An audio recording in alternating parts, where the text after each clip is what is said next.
vous, chers chevaliers de la plume, que vous êtes ici nombreux. C'est dans le cadre de ces points de presse qui est dominé par l'actualité. L'actualité dans les domaines des églises. Aujourd'hui, nous allons recevoir pour vous l'un d'analystes chrétiens au nom de Junior Mwanabouté. Avec lui, on va essayer un peu d'analyser, on va essayer un peu de mettre le point sur les i par rapport à son opinion, à ce qui concerne les conflits qui est en train de ronger l'église de la l'ACK entre l'évêque Pascal Moukouna avec son fils spirituel, pasteur François Mutombo. Voici l'homme à qui je salue déjà. Salut mon frère Junior Mwanabouté. Oui, merci beaucoup, salut. Encore une fois de plus, Bato Fobaye Bayo, Yomoko s'est présenté en tant qu'analyste. Et puis, point de vue, Naoleloza, nous. Oui, merci beaucoup, Bandeko Nyonso, Obaye, Kotala Biso. Pour tout solo la moitié, pour tout ça éclairage. Namaye Nyonso, Ezako Salim. Je réponds au nom de Junior Mwanabouté, AK-45, lance-roquette, grenade de la Kipogène. Tout court. Pourquoi Junior Mwanabouté AK? Boyebi Bino Mokoki, AK-45, Ezali arme. Oui, Naza communicateur. Na deux volets. Sur le plan politique et sur le plan chrétien. L'actualité est dominée par excommunication et pasteur François Mutombo, que Azalaki empoisonné d'après le rumeur, je n'ai pas affirmé. D'après les rumeurs que Azalaki empoisonné, Akendaki séjour moi moulaï na mikili ya poto pour un traitement naé et après traitement est reçu. Mais selon pasteur François, voici l'homme à l'objet que message à soi qui d'une manière spirituelle va dire que kozonga na kisasa ata famille na eba ebate azonga e kisasa mais abomba qui secret. Je crois que bolanda ki binomoko na batoa que pasteur François Mutombo lobi même moi si na pas kota supermarché ou bien bima bande ko se déguiser pour l'attendre bande ko na biso a musulman balata. Et après cela tant wasali ba remerciement et loko et ticket église ya ACK parce que na ba remerciement na e atikali ata soko mokete kopesa merci na père spirituel na e oyo toza na ba vidéo tango nyonso bandaki kokumisa alobi en aucun jour akoki ko wanga na le pasteur Mukuna en tant que son père spirituel topé mentor na e. Mais hélas tomoni lelo ba bebani. Un mot par rapport à ça. Merci beaucoup. Nalingi koyebisa assemblée chrétienne. Oyebi soki Nzamba pesi yo mission. Soko ozotambola na Nzambe. Ke bato moko boye babungisa déjà Molimo Saint-Esprit ya Nzambe. Babandi kobundisa yo. Soki bakoki yo te, sache bien que va alimenter même sur le plan physique. Voici l'homme, c'est un serviteur que je vous confirme. Et même ceux qui n'a jamais mais je suis convaincu en tant que chrétien, na banquette na sali, il faut nous soutenir. Voici l'homme, parce qu'à garder idéologie à Jésus-Christ par rapport à Yande Konabiso avec beaucoup na bungisa qui déjà rumba à côté de la makambo politique ya lokoso pour combattre Etienne Tshisekedi Mulumba. Tout le monde, même Bino Batu ya presque yebi que Etienne Tshisekedi Mulumba zali ko bunda avec Mukuna zalaki ko sala ba tour na kingakati pena ba prophétie na ya lokuta o banda ko pesa ndeko Joseph Kabila ke Zamba lobi quand alobaka na tonalité Zamba ayebisi ngai ke Kabila ko sala 30 ans na pouvoir tu sais que de kokima mbangu tout le monde balanda ki biloko wana au moment où aza ko attaquer Etienne Tshisekedi Mulumba. Voici l'homme prier pour Etienne Tshisekedi pour que ce pays ait changé et Zomutu Oyo a koti ko délivrer ba imboka banda mukolo voici l'homme a soit révélation que c'est l'UDPS qui va diriger ce pays. C'est à ce moment-là que Mukuna a sepelé à Tamukete na voici l'homme. Et guerre banda wana. Onyon so banda comme les équipes hypocrisie chrétienne. Ceux qui sont dans la politique, ce sont de l'hypocrisie politique. Lelo Oy, voici l'homme a eu attaque. Moi je vous confirme que voici l'homme a été empoisonné 2 fois. Nathan et à Covid-19, si ce n'était pas l'intervention, il y a gouvernement Nabiso à la personne de son excellence, Monsieur le Président de la République, pour que ce visa soit évacué. Pour que yaki ce visa à des soins médicaux. Grâce à chef de l'État, voici l'homme à Kendaki Poto, Zambé a voici l'homme à Sungié à se rétablir. A Ekozong. A continuer na musala na ye. Oebi musala nyoso ya Nzambe. Place aux onyata. Il faut otika organisation. Conflit ya uti wapi. Mukuna a sepela ata mukete voici l'homme a créé un groupe d'intercession. Voici l'homme a tikala jamais pour créer une église parallèle selon communiqué. Il y a porte-parole, il y a évêque Mukuna. Place voici l'homme a konyata. Selon mission, oh Jésus-Christ a pessaye. Place nous sokotambola. Vous devez prêcher la bonne nouvelle. Mais c'est ce que voici l'homme est en train de faire. Elle a prêché bonne nouvelle. Assemblée. Tu vas sentir présence de Jésus-Christ. Attique groupe d'intercession. Pour évêque nous un entourage, voici l'homme a créé église parallèle. Il faut église, on appelle ça ma bonza. On va bengi 10%. Voici l'homme à l'opine évêque. Ezali, nazo sala musala ya Nzambe pas pour les 10%. Mais je le fais pour aider la nation.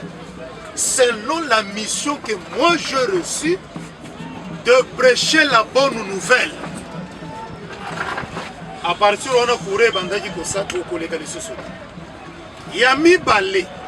Bitumba ya voici l'homme euti wapi. Mukuna poni chemin ya kosala sport. Ya kosala ko soutenir Renaissance en tant que président de Renaissance. Naza kotuna bino na otuna ba imboka ba chrétien nyonso. Est-ce que Nzambe azalaka na kati ya sport? Moi je dis non. Nazo pesa bino exemple. Lelo oyo fait club na DSMP. Baza kobeta bal. Fait club amati ngomba. Ngomba nyonso yebani eza mangenge. Babandi ko sambele pa Nzambe. Seigneur Dieu, aidez biso to gagner match. DSMP a lobby ngai pe nazo matangomba. Tata Nzambe aidez biso pe to gagner match. Bon, boye bisangai.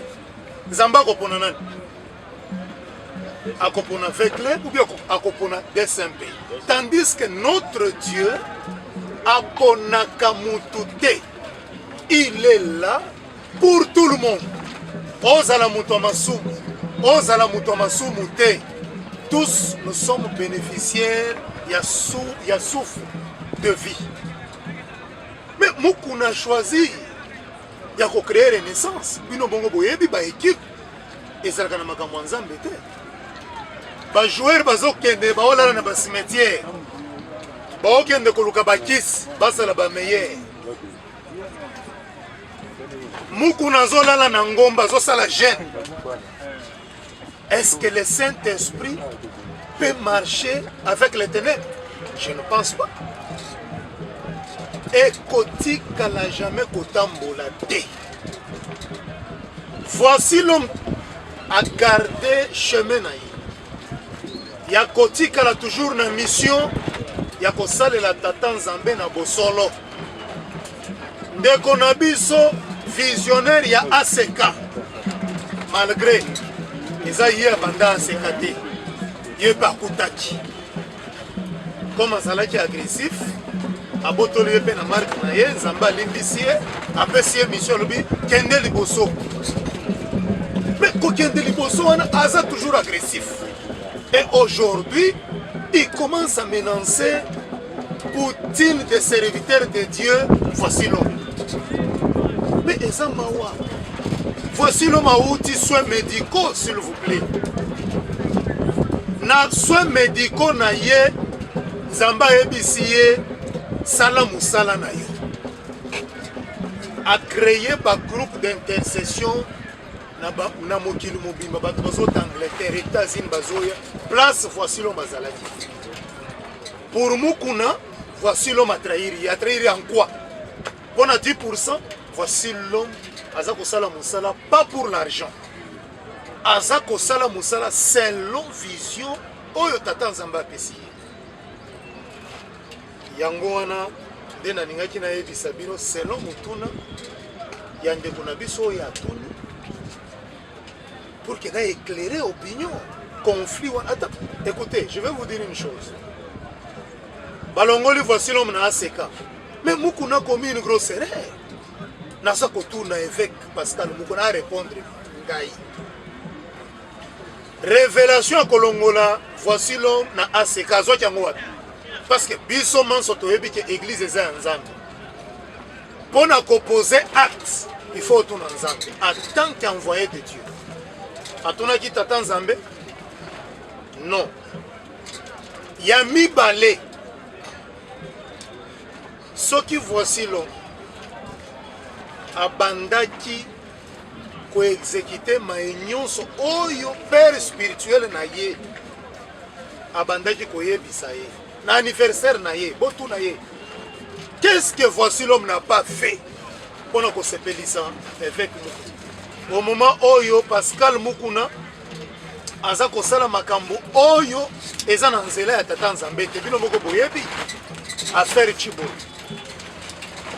Bino moko boyebi affaire Kacher na biso yo champion na biso nani Edingwe le dollar $2000 na Varese bino moko boyebi biloko nyonso wana tout pona Nzambe a voici l'homme. Il ne fallait pas continuer na ye. Ce que Dieu a fait aujourd'hui, je demanderai Nandeko na biso Poutine des serviteurs de Dieu voici l'homme à saisir l'opportunité c'est-à-dire Bapanza.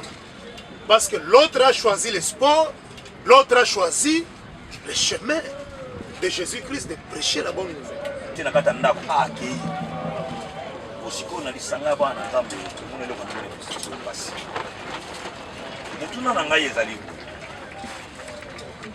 Même dans l'église, l'église mère, l'église catholique, ceux qui sango, abandi kosala même groupe de prière, donc accueillir kosala exorcisme quelque part sans l'autorisation de l'évêque. À vous à la suspendre. Ma bénini, oyo bino, na lo babomoni na évêque Pascal Mukuna, oya sali, on a pasteur Bozoko Benga Poutine, il y a un pasteur, celui qui est pasteur, vous avez tout qui est pasteur, a commis qu'on crée une cellule. Oh, sous-cellule, sous-cellule. Parce que l'église, il y a pasteur, Poutine, de tout ce qu'on voit, voici l'homme, ils allaient à 5 ans. C'est-à-dire, à ce temps-là, à 5 ans. Pourquoi pas? Sous-cellule, sous-cellule, wana. Et ça, les matés, na compte, il y a ACK. Ils ont beaucoup de nini. Pour même une église catholique, voilà, est-ce que l'évêque nous a au courant que l'église ni des sous-cellule, moi et Salemi, na compte, il y a ACK. Ce qu'on y éviter. Au moins, il y a des désobéissances. Oh, l'église catholique, ce qu'on s'appelle la désobéissance. D'office, ma béni les alliés, ceux qui pasteur Poutine a tout cité, il peut y avoir le monde. Ma béni les alliés. Merci beaucoup. Bayatatan Nzambe à l'équipe spirituelle.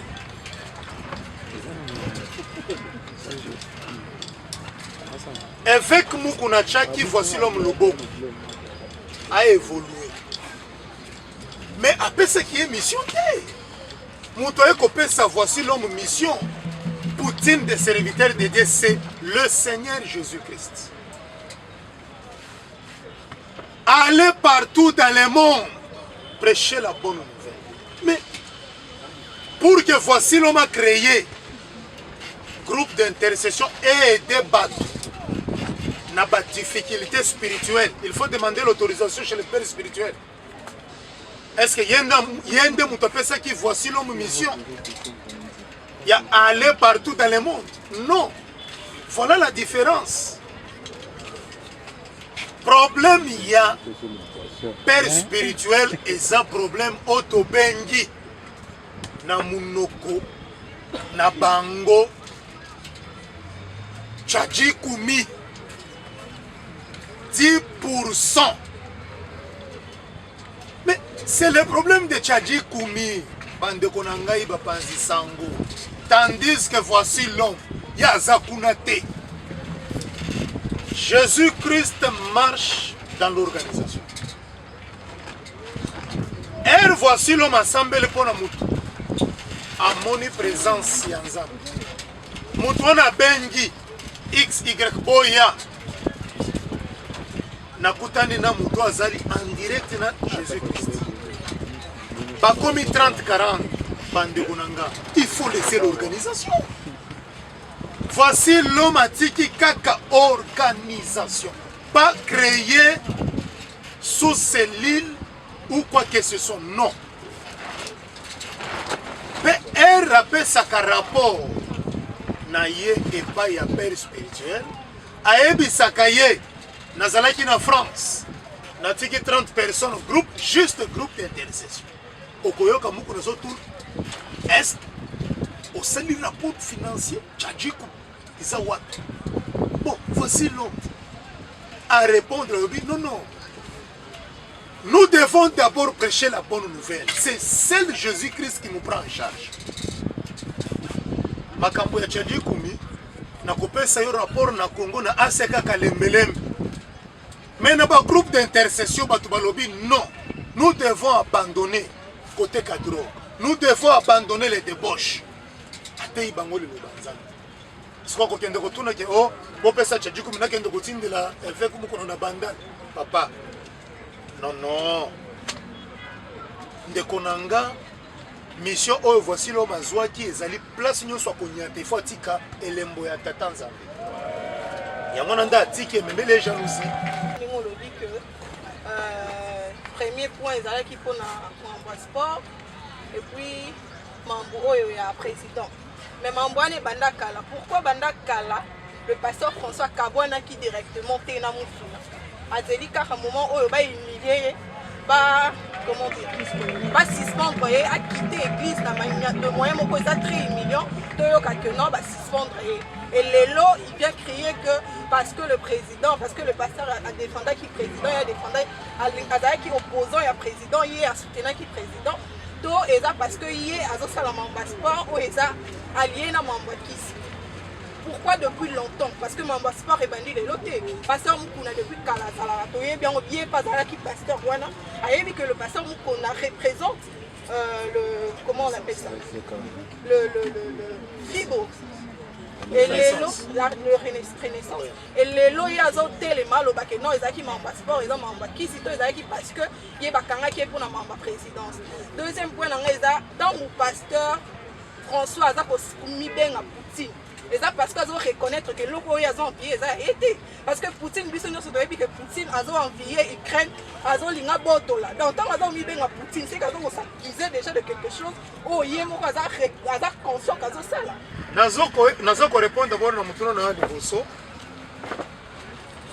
oyo olobi na biso olobi na nga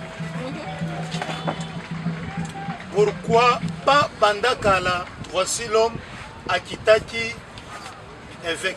Premièrement, ce n'est pas voici l'homme qui a pris la décision Yakolongwa ACK, Assemblée chrétienne. Non. Voici l'homme a été surpris. Yakotanga communiqué. ke baexcommunié ye balbengani ye parce que apesaki rapport te na mouvement na ye oyo aza kosala parce que aza kocreye bacellule parallèle nde bazwaki mokano ya kobengana ye. Mais le statut il y a où et ça dit que ACK existé sur le plan juridique. Il y a aussi l'organisation na comité disciplinaire, c'est-à-dire ça va diacre. Ce qui va montrer que mutu azali na problème à tamboli selon statut à ACK ba kobengi ça y est ba tuna ye mituna pourquoi au tamboli pour. Mais voici l'homme atikala jamais qu'on appelle ya père spirituel na été. Il a été surpris que bazali ko bengana ye. Mais maman, voici l'homme azana église, azako diriger église ACK Kalembele. Évêque mou qu'on azako diriger ACK na kati ya banda, c'est-à-dire centrale. Premièrement, ils ont déjà des organisations sur le plan spirituel et ça différent. Voici le Mamelaka Masangate, Amelaka Diambate, Amelaka Bombete. Ce qui est organisation Moussous, Bazako Mela Bombe, parce que ça dit Kombo Moko. Mais Bazo Tambulanzela, pourquoi? Et pas voici le Moko, tu as mis Mabo Koué. Na organisation mosusu ezala oyena bichebechebe na yo pourquoi envoûter pe bato mosusu pe obimi pe sans même réaction, c'est-à-dire c'est deux choses différentes. Bitumba et bandaki bandakana jamais une décision kaka na lobi par un exemple toza na yo na relation amoureuse tozo tolingana omoni kaka na tongo na lobi ke ngana yo esili, c'est-à-dire na mekiyo sur le plan spirituel na kokiyo te. Maintenant sur le plan physique il faut manifestation en esala ndenge pe ba meki voici l'homme ba éliminer ba kokite. Maintenant la réaction physique c'est tout le monde ba kozala au courant ya mbutu mutu eza kosala naza ko akize muku na te ke yena nya boma non non. Naza koloba exemple sur le plan spirituel.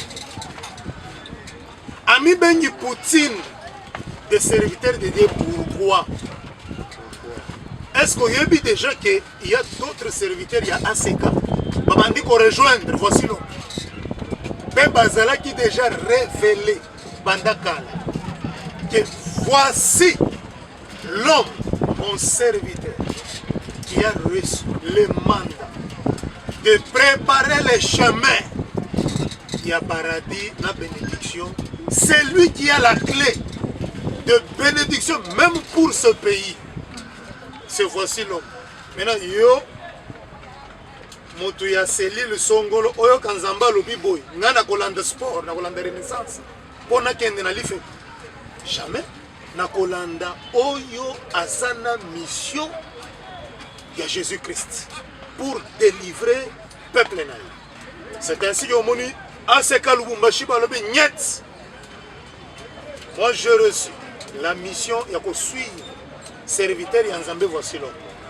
ACK Kimbansek va rejoindre voici l'homme. Lelo lobi okoyoka lisuba ACK mosusu. Va rejoindre plutôt voici l'homme.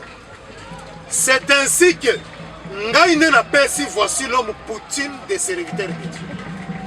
Parce que Poutine a reçu la mission dans ce monde pour délivrer le pays. Il y a une menace.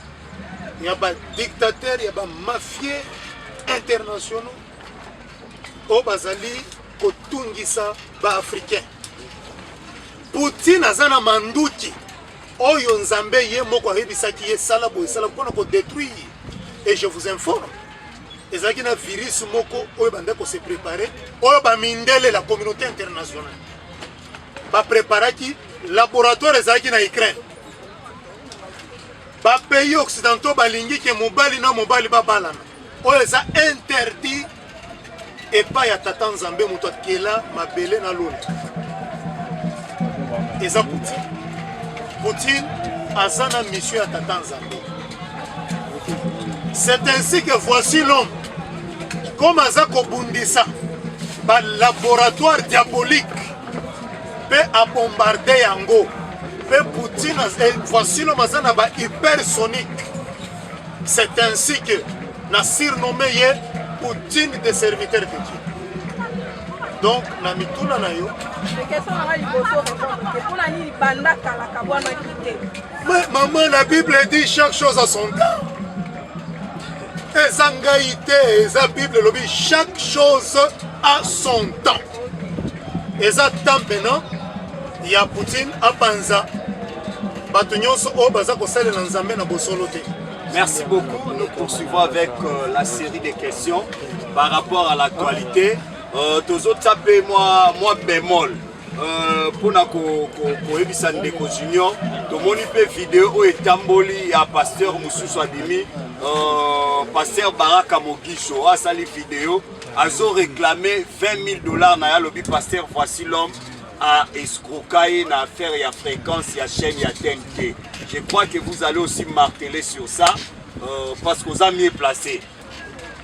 Et donc de grandes personnes au Bazali, serviteurs, oui, au Bazali, comment il est pourquoi pas tant nous voici là maintenant qui message au Bazali pour confirmer que nous allons relier, ne pas aller vers son père de la même façon à Salaki, ma période où la vidéo il y a pasteur Moukoulibima qui n'a la soeur au Bazali qui tout le monde comment à soutenir qui pasteur à qui pour encourager papa ça la on a vu la vidéo et même en ces moments la zone ici pourquoi ne pas aller vers son père pour tout n'est papa ma béni on a sali aucun emballement pour publier que non naza balongoli na asika. Deuxième question dans Maïsa au pour le que non par asika monsieur déjà commis pour rejoindre voici là si qu'on n'est pas ça pour rejoindre et pas ça est la combo parce que déjà combo ya église asika déjà va retirer dans la voilà à faire sous partie à asika. C'est ça mes deux questions. Merci beaucoup. Bitumba oyo Nzambe a révélé yo que lobby eza na makambo moko ekoleka na makambo mosusu oyo Nzambe a révélé yo te mais oyo ki esalemi. Il y a la différence. Bitumba oyo Nzambe a révélé moyena kende kotuna pourquoi bitumba oyo esalami ezati. Bitumba oyo Nzambe a révélé te na kokende kotuna pe na yoki makambo esalami mais naza innocent. Pourquoi mais ce qui s'est passé c'est Dieu qui a voulu que les candés. Pas moyen que voici l'homme à qui ne retourne avec pourquoi non pas moyen à retourner c'est-à-dire se rappelle qu'un procès à 100 jours entre parenthèses Kamere Aloba que la messe a été dite, c'est la même chose que voici l'homme à lobby la messe a été dite, c'est-à-dire planification réunion et Salema pour que va écarter voici l'homme. La guerre n'a pas commencé aujourd'hui. Aujourd'hui, c'est le monde entier Oyo Eza au courant. Il y a Maïnyo se Salamina ACK. Donc, Zambé a décidé, voici l'homme à ça la parcours naïe, chemin naïe. Et moi, voici l'homme à qui la rencontre. Il y a volonté en Zambé exaté. Parce que voici l'homme est mandaté par Jésus-Christ. Tandis que l'autre a été mandaté, mais a BBC mission. Naïe. A Kamati mission sport. Pour Asala, la vie, il y a voici l'homme.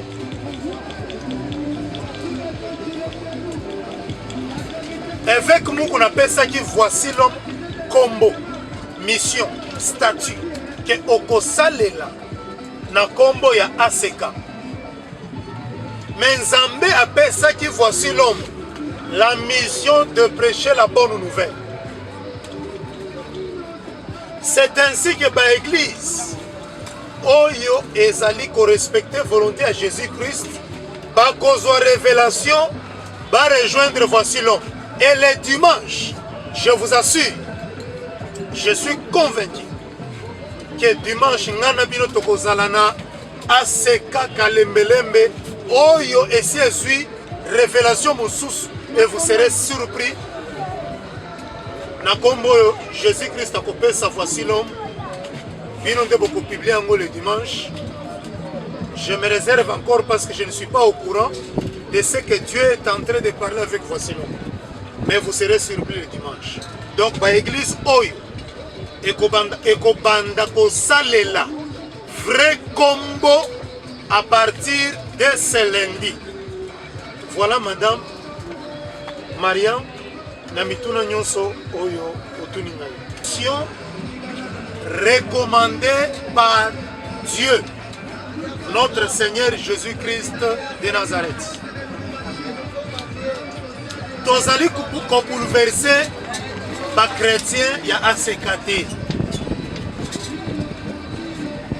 Soki voici l'homme article na nzela na ye ya kosalela tata Nzambe na bosolo selon la volonté de la Bible.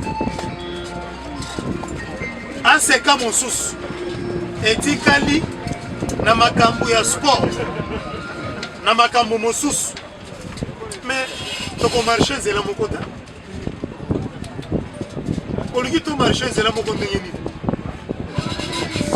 Il y aura toujours pas confusion parce que ngana tikali na chemin ya bosolo selon vision. Oyo voici l'homme ayokaka matei un rendement avec Moukouna comme son père spirituel. Maintenant, ce qui est le père spirituel aujourd'hui, à sa tambola en dehors, il y a Saint-Esprit. Le choix est clair. Nako pona là où il y a le Saint-Esprit. Donc il n'y a pas la confusion. C'est ainsi que voici l'homme. En Yoki Lissus, la voix de Dieu, tu dois changer le nom. Tu dois continuer sur ton chemin de la vérité, rien que la vérité.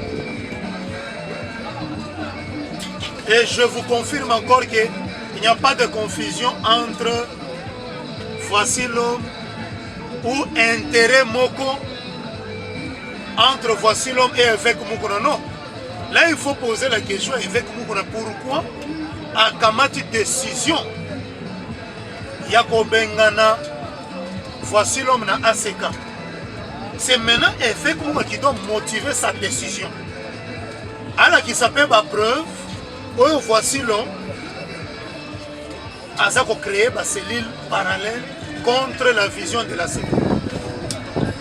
Namutuna Yandeko Oyo Nayoki Pasteur Barak Mugishu Alobi makambo escroquerie bandeko na ngai totika vanti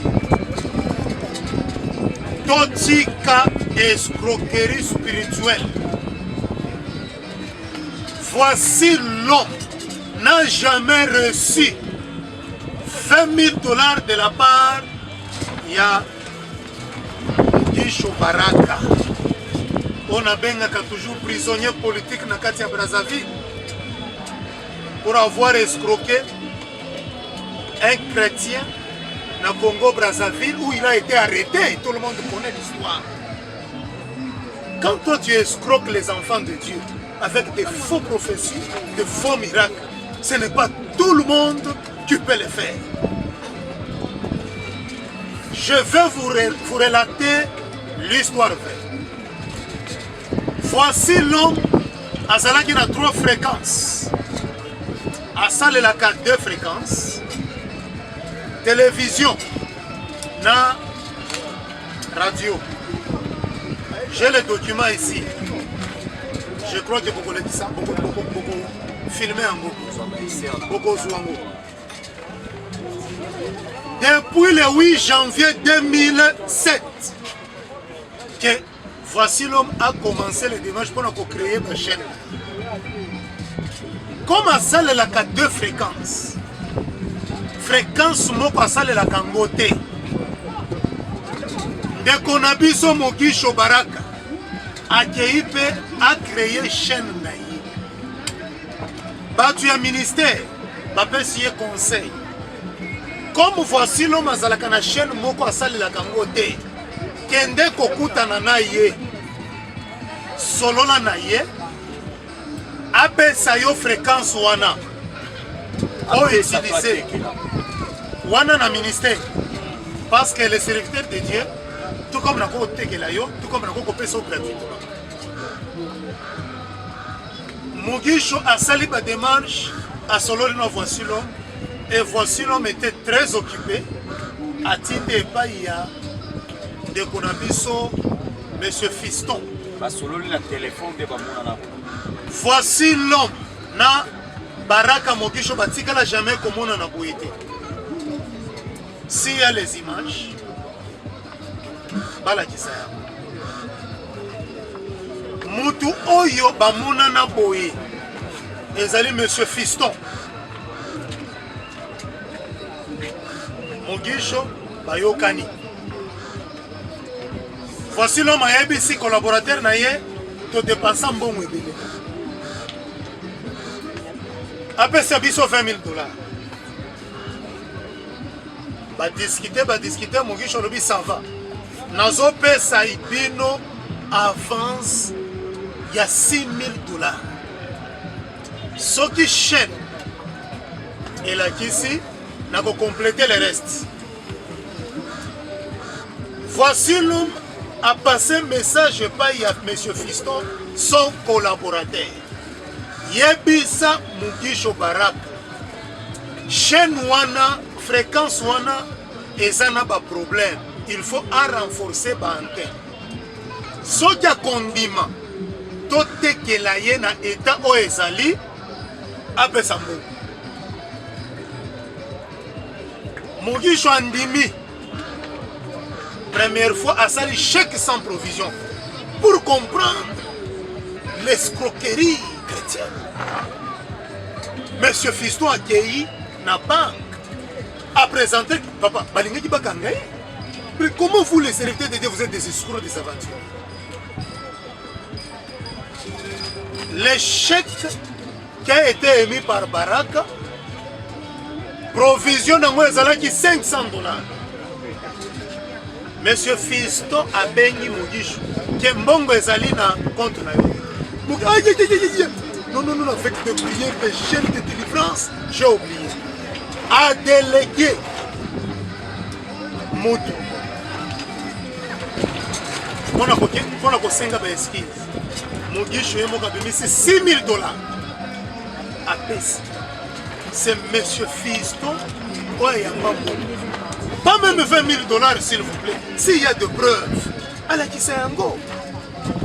Banda appelle ça 6 000 $. Je dis bien, ces dossiers ici, et ça les 7 ans. Pourquoi pas dans 7 ans? À ça, la déclaration de Kaka Lelo, avec moi qu'on a signé décision, voici l'homme a escroqué 20 000 $. C'est faux et archi faux. Et voici l'homme, tout le monde au Bayebi. Montozana ba société za ko aider ba imboka ba kino. Akoko zanga 20 000 $, akoko zanga 10 000, akoko zanga 6 000 $. Voici l'homme azana mbongo. Mais akozongisa 6 000 $ wana te. Témoin oculaire. Ya dossier wana. C'est son père spirituel. Avec parce que Mogisho akenda kokutana na avec mukunana pasteur Nabiso, évêque Nabiso, quand 15 ans. Babengisa, voici l'homme na Mugisho Basolola. Évêque Mukuna en tant que père spirituel à l'époque, parce que Azali sous son père spirituel, il y a voici l'homme. Pour changer le recteur. Non, pourquoi? Moutotei Renaissance, Seigneur Jésus-Christ. Le père spirituel de voici l'homme, c'est le seul Dieu qui a créé Mokili. On dit papa le Kakala, on l'a tissé du lamba, on s'indole. Évêque Mukuna, Azali sous son amakambo Nzambete, atika makambo sport, atika la biso tokamba. Mission au Nzambé a pesa kibiso. Voilà l'histoire de Mugisho. Botuna, vous allez les journalistes, allez poser la question. Dans mon salaire Nzambé Kankez, allez poser la question à voici l'homme. Allez poser la question à Mugisho Baraka. Ce qui a remis combien la société à voici l'homme. Si il est réellement serviteur de Dieu, à Kamata Bible a juré qui appelle ça voici l'homme 20 000 $. Mais ce qui voici l'homme a tali likolo, a tali mabele, batumosuba ko bela ligoma, soit disant serviteur de Dieu. Parce que ça ko tambola na mensonge. Voilà, moi conflit, autobengaka na politique, récupération politique, mais oyo comme les amakamboya chrétien. Mugisho aligné à la récupération chrétienne. Mais ça ne passera pas pour salir Poutine des serviteurs de Dieu. Ça ne passera pas, papa. Merci beaucoup, amis internautes. Merci à tous les chevaliers et chevalières de la plume. J'espère que nous sommes pratiquement arrivés à la fin. On était là avec M. Junior Mouanabouté, qui a expliqué comment ces crises qui est en train de ronger la communauté ACK. Il a expliqué aussi par rapport au conflit qui est en train de ronger entre le pasteur Baraka Mugisho ainsi que le pasteur François Mutombo Vasulon. Je dis grand merci à tous les chaînes partenaires au Bazalaki Awa Liboso Nabiso. Merci aussi Naba abonné Nyonso, merci Naba Ndeko Nyonso Oyo peut-être Bokota qui n'a retard. C'était là point de presse avec Ndeko Nabiso Junior Mouanabouté Oyo Alobelaki conflit à ACK, conflit à Baraka Mugisho na François Mutombo. Je ne sais pas pour que tu clôturer Ndeko Junior message nini clé Oyo Asuka s'il faudrait baimboka on va continuer peut-être dans ma chaîne Sika topé ba continuer ba etando Sika ba retenir message nanga ya suka na koyebisa communauté chrétienne ko bino basali ya Nzambe boyokisaka biso soni te soko si okwei continuer na affaire na yo na mutu na mona za capable ya koede évêque Mukuna oyo aza capable ko délivrer molimo oyo ezui évêque Mukuna en otage eza kaka prophète Denis Lesi. Prophète Denis Lesi nda aza capable ko délivrer évêque Mukuna nde na kosenga na vie na ngai prophète de la nation ameka kobenga vie na ye évêque Mukuna acha ye loboko mpona moni vie abungi rumba chrétien na kobenga ngo rumba chrétien vie abungi et voici l'homme alimbisa évêque Mukuna alimbisa Baraka Mugisho mpona yebi Nzambe ya voici l'homme soki katika voici l'homme alobi kaka momoko basala Nzambe mosuba kosima basache bakobela liboma papa tika pardon kolobela Nzambe kosala plainte epai ya Nzambe telimbisa bango kaka bozala ini baéglise oyo bocomprendre que Poutine des serviteurs de Dieu azo détenir bamissile hypersonique oyo ezali kodétruire bagroupe nyonso satanique et diabolique pour rejoindre Poutine des serviteurs de Dieu. Deux messages dans la question moko ya curiosité bapesinga awa babindeko Junior évêque Mukuna Oyo Lobby abandé pour attaquer à l'époque Etienne Tshisekedi wa Mulumba, mais quand même aya pe na ngambo ya union sacrée ondimika na tango boyebo rappeler mabunga na ye. Merci beaucoup. Ezali escroquerie et flatterie et l'hypocrisie politique et chrétienne. Au moment où évêque Mukuna tellement devant mokili mobimba pour na koyebisa ba chrétien batombola maboko pour prier pour Joseph Kabila parce que le pouvoir de Joseph Kabila vient de Dieu. Aujourd'hui, le même évêque demande aux chrétiens ya ko retirer maboko na mapamboli, mais wana nde tobengi confusion spirituelle, c'est-à-dire azosala makambo na sentiment pona bichebechebe vie wana ngai na bakombata nyonso IDPS totikala jamais kondima edi ke azali kosalela vraiment faci na motema moko moto asambelaka mpona bolamo ya moto asala yango publicité te.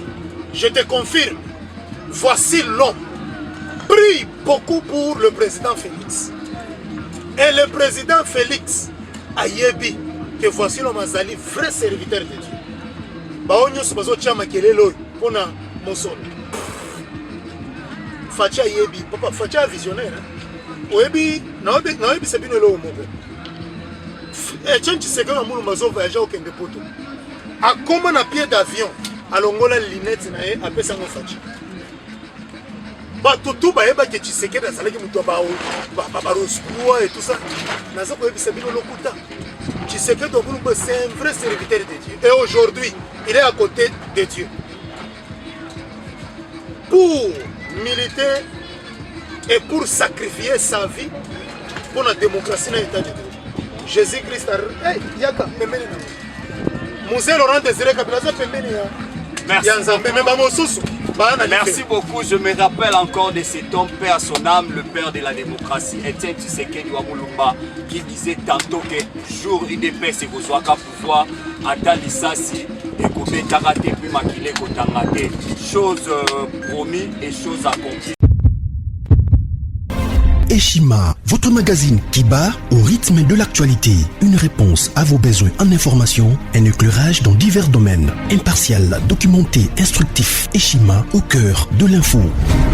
Dans la nouvelle édition, Eshima Magazine présente dans ses colonnes les réalisations d'un ministre de numérique, pionnier de son portefeuille. À la une, Eberhard Kolongele engagé à matérialiser la vision du président Tshisekedi dans le secteur du numérique. Dans le souci de faire du numérique congolais un levier d'intégration, de bonne gouvernance, de croissance économique et de progrès social, une vision du chef de l'État, Félix Tshisekedi consignée dans le plan national du numérique à l'horizon 2025. Le ministre du numérique, Eberhard Kolongele, a mis les bouchées doubles pour sa première année passée à la tête de ce portefeuille.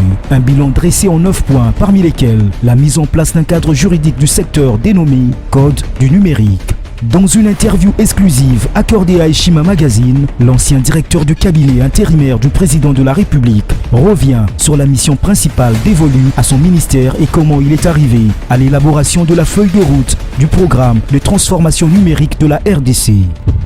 Autre titre à découvrir, mobilisation de recettes, DGI, Barnabé Mouakadi, 2 ans de pic inédit.